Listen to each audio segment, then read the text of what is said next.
Hey guys, welcome to a new video. If you don't know me, my name's Josh and I like to talk about Christian content and just things going through. I also have my girlfriend on this channel as well, and we talk about different topics.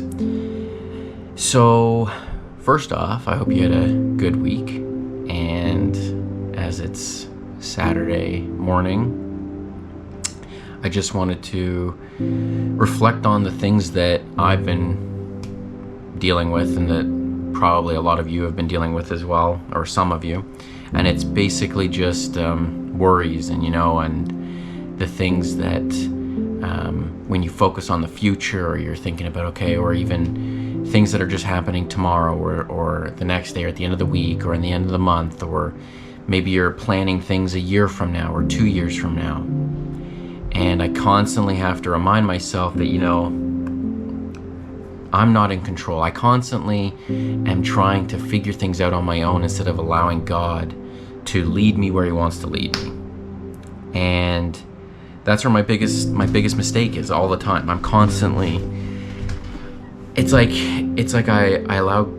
almost like I allow, which is so funny to say, I allow God to take control over certain parts of my life or my life, and then other parts, which He fulfills and He does amazing, gives me more than what I ever could have asked for. And then the parts that I'm trying to figure out for some reason just cause me worry and anxiety and stress.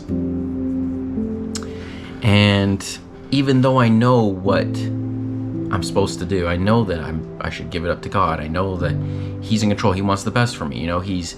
He's constantly there for me, even when I feel like He's not there. And He's there even when I act like a child and I storm out of the room, and then I go, like, where are you, God? Like, I don't see you. I don't see you in my life. Like, show up for me. Like, I'm almost getting annoyed or getting angry with Him. But also, to a degree, I know that I can't, because it's me. It's me causing it. And it's not Him. It's just He's giving me the signs, and he's talking to me, and I'm just ignoring Him. And just learning to just keep giving things up to God. I mean, that's literally what He asks us to do. He asks us to come to Him with our burdens, and He wants to take them on. When we're tired, when we're weary, when we're just burdened with things, He literally asks us to come to Him. And not to come to Him fixed and have all the answers, but to come to Him with all the pieces, and then He works with the pieces to put us all together, And I don't know what it is in me that makes me want to keep trying to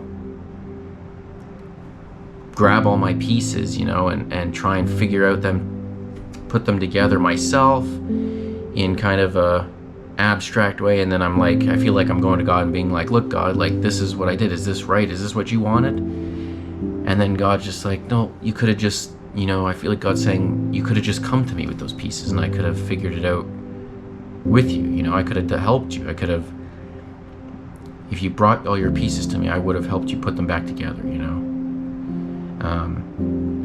and he's already done. And that's the other thing too, that I keep blowing myself away with how amazing God is, and that, like, He's already done so many amazing things in my life,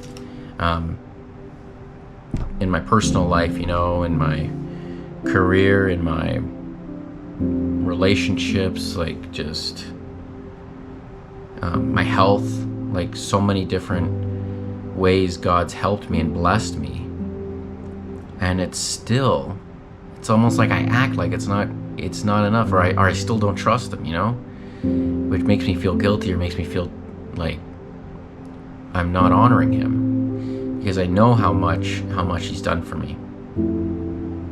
And like, one really big thing sticks out to me is just like, and not that I'm idolizing it, but like my relationship with my girlfriend Kristen. It's like, I was praying about a relationship for so long, and just looking for her, really, looking for that person that, would have all these characteristics that I like listed off. I wrote them all down. I prayed about it, and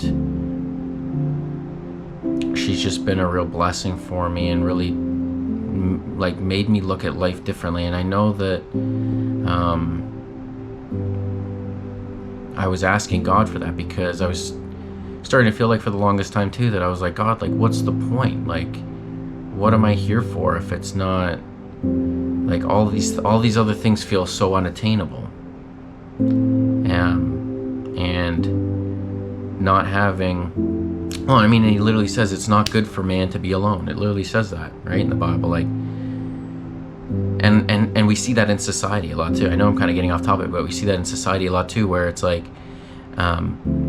all these issues with men on the rise because there's a lot of single, lonely young men, and young men like up to like 35. Yeah, it's just, there's a lot of statistics. You can go look them up, and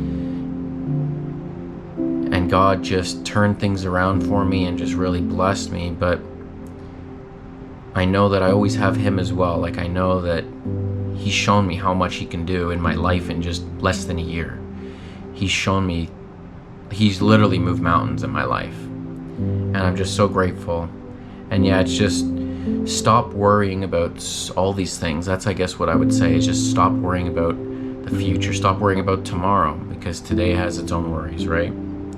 And there's enough to worry about today that we don't need to focus on the future and the next 10 things, because God's in control, and he always will be.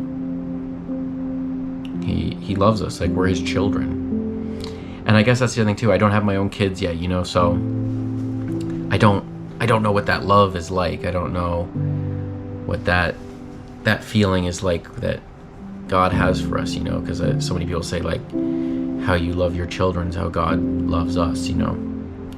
And I'm excited for that. I'm excited to see, because God made us in his image, right? So he gave us part of him that can feel those feelings and those emotions and everything that comes with children, and how he views us, that we could always come home and we can always, doesn't matter what we do, that he'll still love us, you know. Come home with all your worries and your fears and your anxieties and your stresses, your burdens. You can come home and just, it's a safe place to be at home. But yeah, anyways, thanks for watching, guys. I hope you have a great rest of your weekend. Take care, and I'll catch you guys in the next one.